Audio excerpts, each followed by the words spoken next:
Hey guys, it's Wahima, but just call me Wah. Melanated! Welcome to my recap of 90 Day Fiancé Before the 90 Days, Season 5, Episode 12, Head Games. Hi, welcome. If you're new to my channel, my name is Wah, and I do recaps of reality relationship TV shows such as Love After Lockup, 90 Day Fiancé, and Love is Blind. If you are new to the community, go on ahead and subscribe to my channel. Don't forget to give this video a thumbs up and share on any social media platform that you deem fit. All right, let's do the thumbnail. She's coming to you today with a 90s lip. If you'd like to leave your girl a tip, there's information down in the description box to help you out with that. What else? Ow. I just had my extraction on Saturday and like, girl. Let's start out with our first couple, and that is Geno and Jasmine. Okay, so we begin this episode with Geno and Jasmine in the car on the way to Jasmine's mother's home. Geno is nervous, okay? There are so many things that I'm not supposed to say or do in front of Jasmine's mom, and I'm really nervous. And Jasmine just told me that I might have to take off my hat.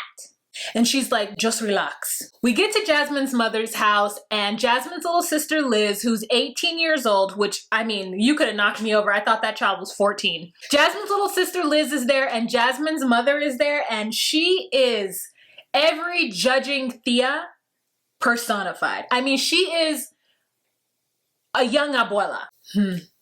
This is a woman after my own heart, a woman that does not suffer fools, including her daughter, Yasmin, because she recognizes that Jasmine is a little wild and uninhibited, and she has done her very best to calm her crazy ass daughter down, her first hija, and she has not been able to. So she is shocked about the age difference between Geno and Jasmine, and Geno is so awkward. Muchas gracias.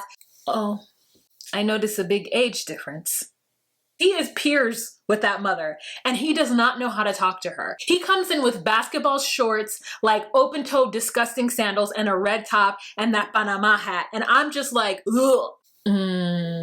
So tell me, Jasmine, how come he doesn't have any kids?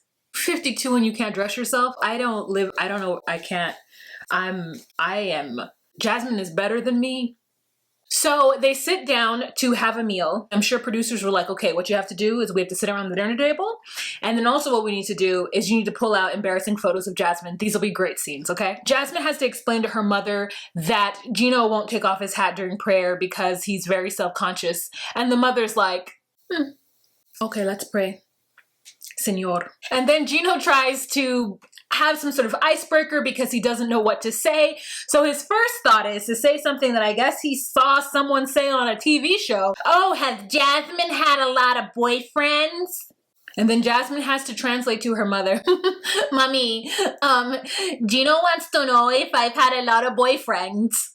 No, I did not let men around my daughter. She says no because she's, you know, very strict. Oh. Can we stop having this conversation? Okay. You're just so beautiful, Size. Saying that she'd want to talk to me about how she had to beat him away with a stick. I guess that's not what moms want to talk about. Oh, are these pictures of Jasmine? Jasmine, this is you? This is Jasmine? And we are all thinking the same thing. I need a Chris Farrah moment where she has to explain to me everything that's happened to Jasmine's face, because that child does not look like it would have turned into that woman. So Jasmine is nervous the entire time. Geno finally gets up the nerve to ask the mother for Jasmine's hand in marriage. I like her. I love Jasmine, and I would like your blessing in order to marry her. So then Jasmine has to translate, Mommy, he says he loves me and he would like your blessings to get married. And then Jasmine's mother's like, let me ask you, Yasmin, do you really want to go and live in another country away from your family? And then Jasmine's like, yes, Mommy. And then Jasmine's mother's like, what about your 2 sons? I will take care of them, don't worry. And raise them correct, as I did not you. I mean, I lived, and I hope you did too. Their age difference, it is a gap. But when you're 30, you can be with an old man or person as you want to be with. And I think Jasmine's like 32, so it's not like she's like just turned 30. Watching a nervous Jasmine though, like try to tiptoe around her mom is very interesting and very telling. The next scene we have with them is they are back at the hotel. They're on the balcony dancing, and Geno doesn't know what merengue is. And then she goes and like, okay, baby, dance, dance. And he's like, I like that. Come on, baby, move your hips, move your hips. You know, like you act like you have a stick up your, move it, Geno, move it.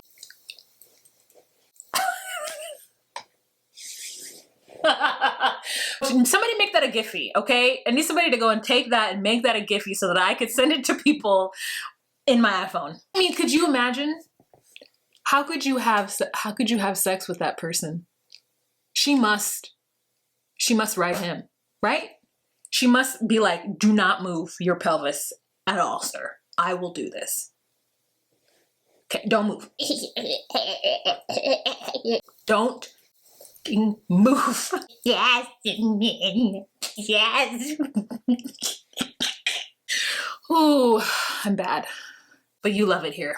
All right, next couple that we are going to talk about, Mike and Ximena. So Mike is on the bed flabbergasted at the fact that Ximena all of a sudden doesn't love him. She says, I like you, but I don't love you. Love is a big word, and I'm not ready to say it. Things have changed. You disgust me. And I'm looking at Mike, and I'm like, he's probably over there just profusely sweating. And here's the truth. There are people that have body hair from head to toe. And Mike is just one of those people. I don't know how he gets rid of it, but it must trap a lot of sweat and smell, and I just can't imagine, but his heart is broken. And she's like, you need to go sleep in that other bed, okay? Me and the boys are gonna sleep here. She puts him in her son's bed, a child's bed. This person has flown however many hours to Colombia? Where are they at? Wherever, to see her, has paid for her life for the last, I don't know how long, and she's gonna make him sleep in the kid's bed? I mean, now that is downright disrespectful. He goes into the room and the producers come and talk to him, and he tells them that he just doesn't understand like how all of a sudden it turned on a dime. It seemed like everything was fine, and it just, now all of a sudden she doesn't love him and he doesn't get it. So he calls his friend John, the ghetto leprechaun. Girl, I love me some John. Something about John's voice really speaks to me. And then all of a sudden they are real New Yorkers because they start talking about the weather. Like, oh, how's the weather there, John? Oh, the weather says it's raining every night. It doesn't sound like something that I would do, Mikey. She doesn't like you. You know what I'm saying? She was just using you. And so you did what you had to do during the pandemic to keep everything together. And she's not holding up her end of the bargain. So I know there's a light at the end of the tunnel. But, you know, the only light that you need to see at the end of that tunnel is the airplane light to the get on it. She needs space. That literally doesn't make any sense, Mike. How could she need space when you guys don't even live in the same country? You don't even live on the same continent. And then he's like, yeah, no, I understand. Can you get Nelsie to call me tomorrow so that, you know, if there is some kind of miscommunication with the translator app, then we have that to go off of. Yeah, Mikey, I got you. I'll do it for you, Mikey. I don't really know what accent that was, but you get it, right? Later on that day, him and Ximena, in order to have some privacy, go to a restaurant. And Ximena's like, well, I don't really know why you gotta have people all up in our business. You can call her, but I can't guarantee I'm gonna talk to her. And I said, well, you are some little poop face. Mike gets on his computer, calls Nelsie, and Ximena doesn't seem like she has any trepidations telling this man's friend how she really feels about him. That he's piggish, that he's disgusting, that sometimes he stares at her in the middle of the night like a weird bug. I said, she's done. She is done. So then Nelsie is like, Mike, were you taking care of her during the pandemic? You just took care of her fully? And he's like, yes. And she's like, oh, I didn't know that. She's like, yeah, so this girl she's not into you, Mike. Because Ximena is like, he can go and I'll just go back and get a job. It's fine. Like, I was surviving without him. I will continue to survive. And so Nelsie's like, yeah, just go ahead and get out of this, Mike. You need to book yourself a flight ASAP. So Nelsie's doing the Lord's work. She's asking all the pertinent questions. She's like, Mike, I don't even need you to tell me what to ask her. I'm just going to do it. I'm just going to ask her. So why are you taking money from him? You know, what are you getting out of this relationship? Did you ever love him? And, you know, Ximena answers amiably. And then at the end, they say, take care to each other. And Mike hangs up the call. So then Mike turns to her and he goes, okay, I now understand that, you know, she doesn't love him. And so he says, all right, so I'm gonna look for a flight and we can go our separate ways. And then all of a sudden Ximena's like, oh, wait, I'm sorry, are you trying to end the relationship? Oh, well, let's talk about that because I did not know that that's where this would head. And I said, girl, you just finished reading him to one of his best friends. And you expect him to stay with you and continue to support you? Oh no, girl, you need to call that loan shark and get you some more dinero and then find a job. You need to get back to doing those nails, okay? Get back on it. You can't even let this man get the big bed? You thought you was gonna play him like that? If you don't buy me tetas, I'm not getting a wedding dress. I'm disgusted by you. I like you. I don't love you. Go sleep in the kids' room. And then when he wants to break up, you want to talk about it. Muy interesante. You know what I'm saying? The gag is that he still wants to be friends with her. Why? I still hope that we could be friends. I'm sorry, you guys aren't friends now. You don't know each other because you aren't able to communicate in the same language. And believe me, I would know what that feels like. When you cannot communicate with somebody, your relationship might as well not be real. The next couple that we're going to talk about is Kim and Uzman. Uzman and Kim are at the spice plantation or something, girl, which is wearing all manner of green jewelry. And so he starts to tell her about Zara. She gets very upset, wants to leave because she feels like he has ruined her day by talking about this secret. And it's so interesting because it's unclear why she's truly upset. Like, she's upset for two reasons. One, he ruined her day. Two, she, I guess, thought that she was the one who was helping him get over baby girl Lisa. Come to find out, the entire time they were talking, he was dating a girl named Zara who he was in love with until 4 months ago. So now she's pissed because she's like, I don't think we should do this. You lied to me, yo. All of a sudden, she's from the East Coast.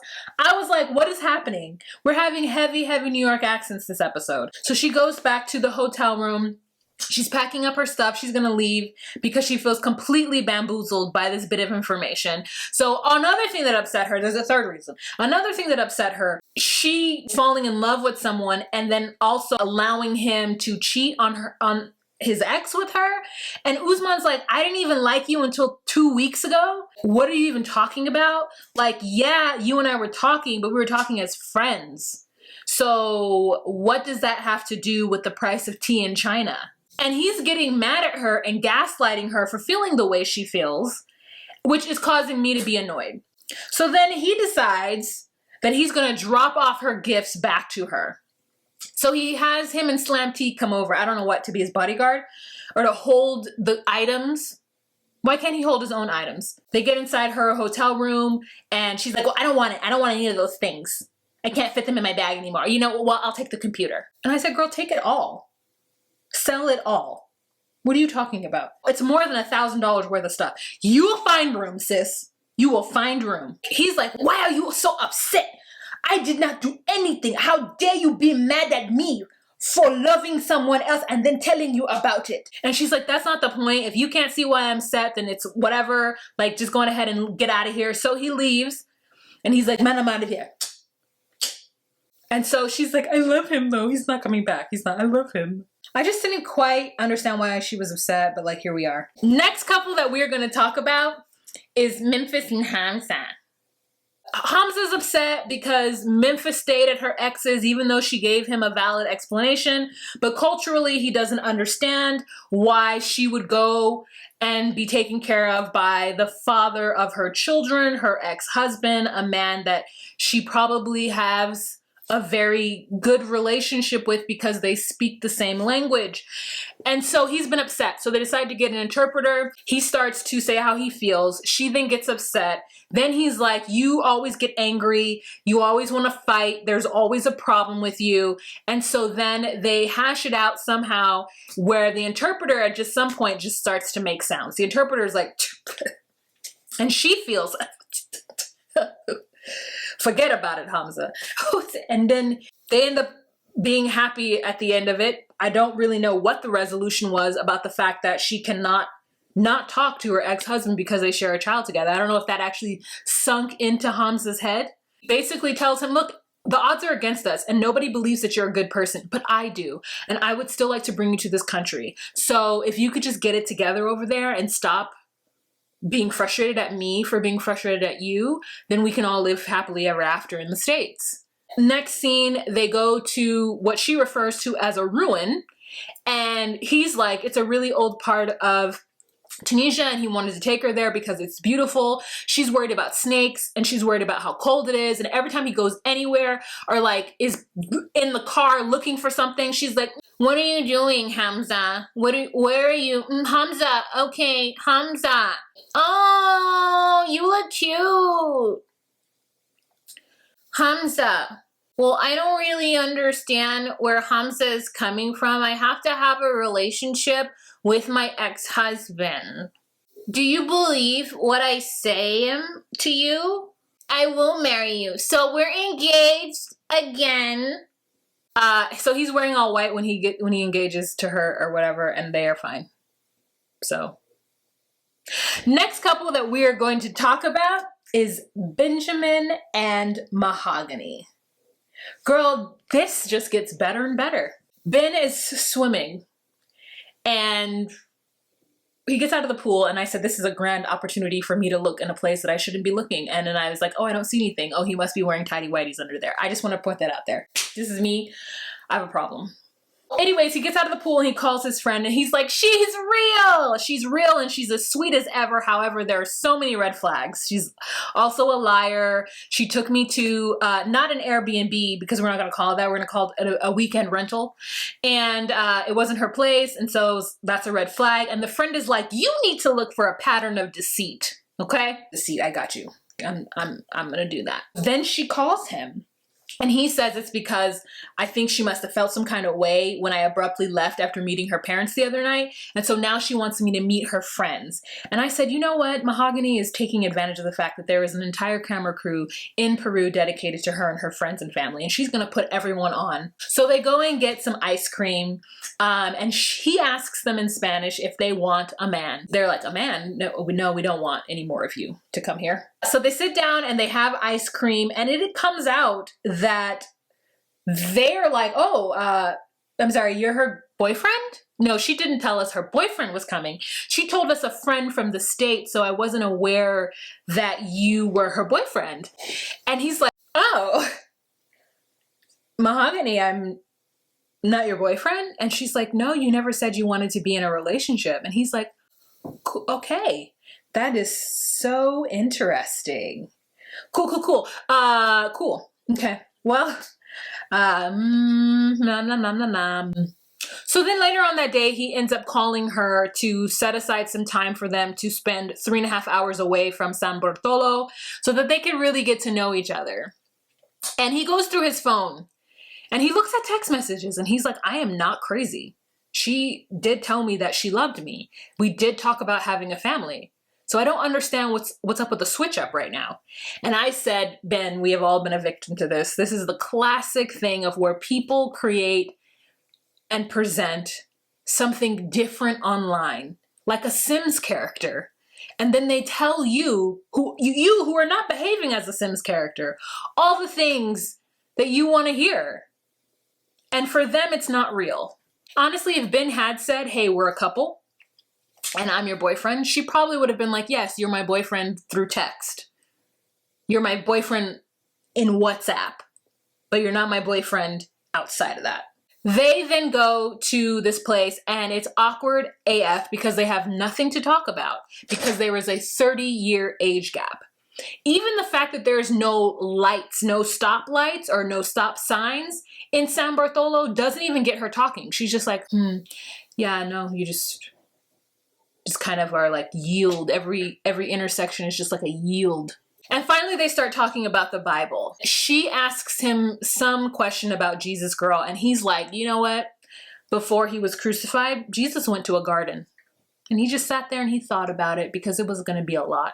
I have never heard that. And I'm not saying I know every story in the Bible, but I feel like if there was a story or even a passage in the Bible that stated that before Jesus got crucified, he went to a park and he sat down and thought, that there would be whole gospel songs about it. He went to the garden to think before he got on the cross. Then they like apparently had great conversation after that. And I said, did y'all just talk about the Bible the entire time? I mean, listen, if it's good for you, then it's great for me. If you like it, I love it. So they get now to this beautiful desert oasis and she needs to double check that they got 2 separate rooms because she still kind of doesn't trust Ben. The next day they get on some dune buggies and they go like in the dunes. Then there's like this beautiful like oasis set up for them to eat. And Mama has some questions, which I feel is only responsible of her to do so. So he's basically like, Mahogany, what changed? Because I was talking to you about having a family. We had very detailed conversations.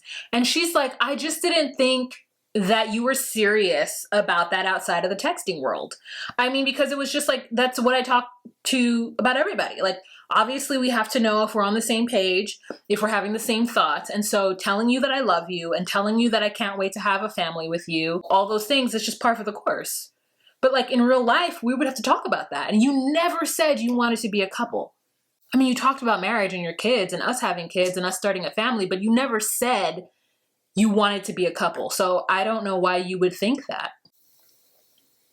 And then she says, tell me about your ex. Do you have a good relationship with her? And he says, no, I don't, because I've gone through a lot of therapy and counseling and she hasn't, and she just hasn't forgiven me. We were told to have a perfect relationship and we didn't have a perfect relationship. And so she failed and I've moved on and I've gotten healthy and she's just herself, you know? Mahogany's like, okay, have you ever dated somebody in their 20s? Yeah, I dated a 27-year-old. He's like, I dated a 27-year-old for 3 years. So then I said, did you date a 24, 25, 26, 27-year-old? Or did you date a 27, 28, 29, 30-year-old? Like, what did you do? And in my mind, is a 24, 25, 26, 27-year-old. He's like, at the end, it didn't work out because she wouldn't accept my kids. And so then Mahogany's like, oh, okay, so it's all their fault. None of this is your fault. And he's like, I actually don't need to explain my background to you because it's in the past. I don't need to explain my background to you because I haven't asked you about the inconsistencies in your story. So who's zooming who? So Ben, you still don't understand is that you are a 52-year-old man from a completely other country trying to talk to a young girl in another country, and she is just providing a godly service to you. You don't know what this is? It's not what you think it is. She's provided a service to you, and which you've paid her for. This loan, this $1,000 loan you gave her. So I'm confused why you're confused. She is giving you the explanations. She's telling you that she didn't think this relationship was real, and she just gave you a character. I mean, hell, the person that she portrayed to be picture-wise isn't even what she really looks like. It was a full Sims character. And now you're like, I'm not asking you questions. So she's trying to figure out why this lonely old American has come all the way to Peru to meet her and talk about Bible scriptures on a 3.5-hour car ride. Every day it's a different roadblock with me and Mahogany. I'm starting to question if she really wants this relationship. She doesn't really want this relationship, Ben. Bendito. All right, you guys, so that is the end of this episode. I want to thank you guys so much for watching. Don't forget to leave a comment down below. Give this video a thumbs up and share on any social media platform that you deem fit. I hope you guys have a fantastic week. Remember to be you, be true, and find your place. Bye.